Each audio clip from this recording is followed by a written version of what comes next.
Watch cheeks. I'll kill you. You hear me? You're dead. You're dead. We all love a classic bad guy story. Even better when those lovable villains are on a path to redemption. With a Rotten Tomatoes rating of 88% and a 93% audience score, The Bad Guys was definitely a good watch. So if you were too wrapped up in all the action, we have a list of everything you most likely missed while watching The Bad Guys. Without further delay, let's get right to it. That's not the plan. What is happening? He's gone rogue. A deal's a deal. Ocean's 11. Good. But then you stole the purse. No!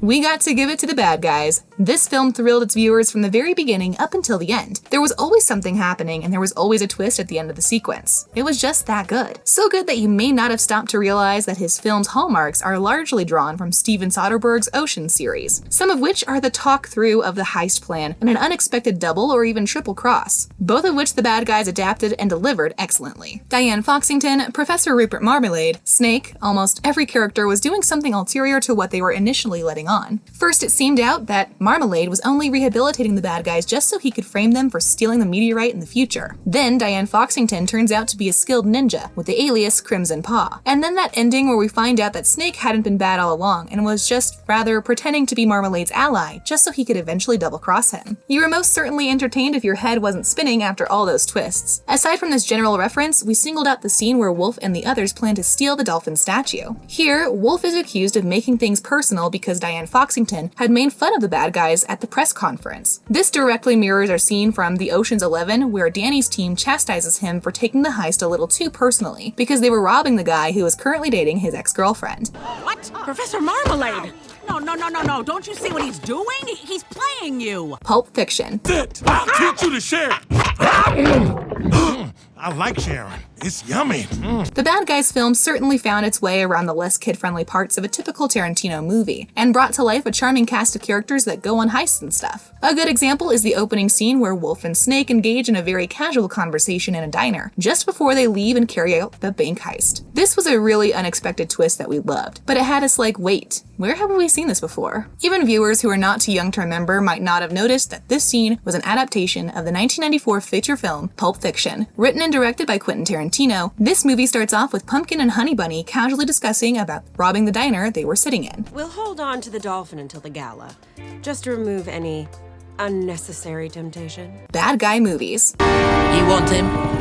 He's yours.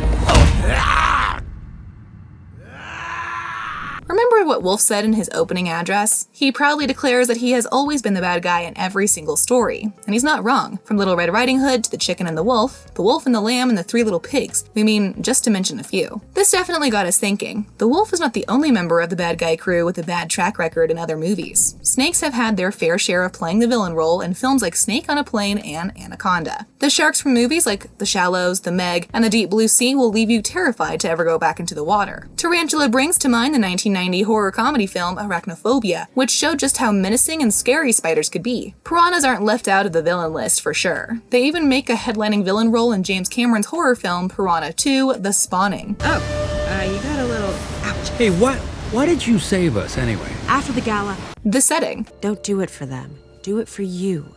This is a chance to write your own story, to find a better life for you and your friends. Even though the Bad Guys film is set in an unnamed city and state, we couldn't help but notice that the setting looked an awful lot like the city of Los Angeles. Director Pierre Perifel must have been inspired to do this because Los Angeles has been the setting of so many heist and investigation films since the 70s. There are no specific landmarks to prove this assumption, but you have got to admit that the design style of the city is quite similar. From the palm trees to the architecture, everything screamed Los Angeles. Another city that seems to be referenced in this film is San Francisco. During the car chase scene, the bad guys drive down some stairs. This is a nod to the barreling down the stairs scene in the 1968 film Bullitt. This scene was shot in San Francisco and has gone on to be proclaimed the greatest Hollywood car chase of all time. I just want to take a moment to recognize the one responsible for our new outlook.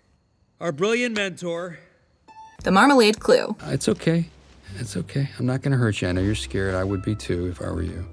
Just give me a chance. In the sequence where Professor Marmalade sends the bad guys on a rehabilitation mission, he dresses them up in some adorable costume onesies of different animals. Mr. Wolf was wearing a sheep onesie, bringing to mind the expression a wolf in sheep's clothing, which best describes Marmalade. We know you weren't paying attention to the costume, so you definitely missed this hint that our good professor was actually the villain in disguise. All the crime with none of the exercise.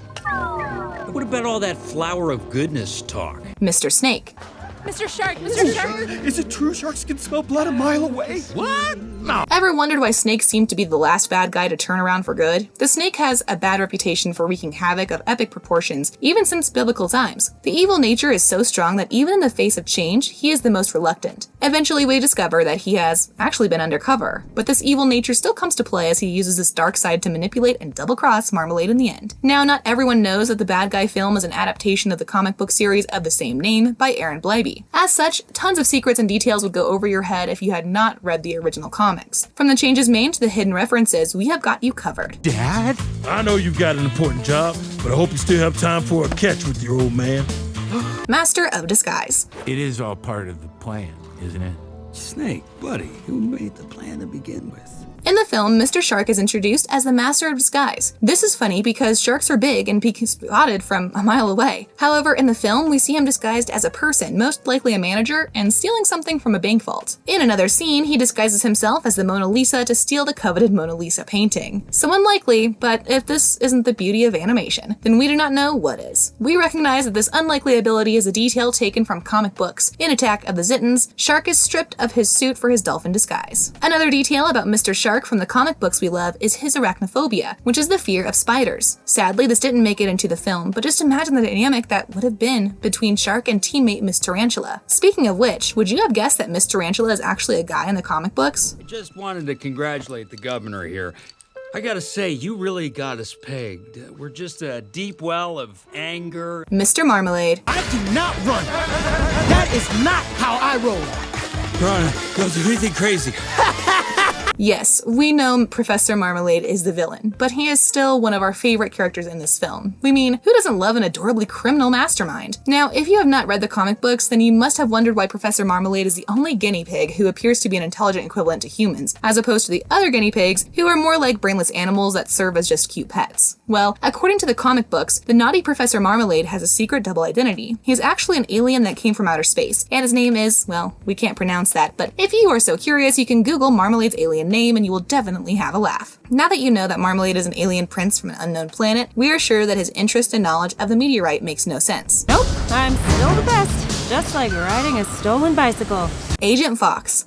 Chief hands Marmalade, the fake dolphin. We get our pardon. Applause, applause. Exit stage right, and by the time... Ever wondered why Governor Diane Foxington was strongly rooting for the bad guys? Well, there is more to her story than we get to see in the bad guys film. She is revealed to have a secret past in the film, but what you do not know is that in the comic books, she is actually a superhero in the League of Heroes. The film also changed her name. In the books, she is called Ellen and not Diane, and her alias is Agent Fox and not Crimson Paw. In the books, her whole thing is not just catching bad guys, but giving them a little bit of room to redeem themselves. Unit 2, is the backstage area still secure? Unit 2, all clear. This is where all the training pays off. So did you also catch these hidden details in the Bad Guys movie? Or are there any other wild or crazy theories about this movie? Let us know in the comment section. Be sure to subscribe to our channel so you never miss out on any upcoming videos. See you next time. Oh my gosh, you fixed it! Really? Now! Hey, Larry, come on, open up. What do we say about locking doors?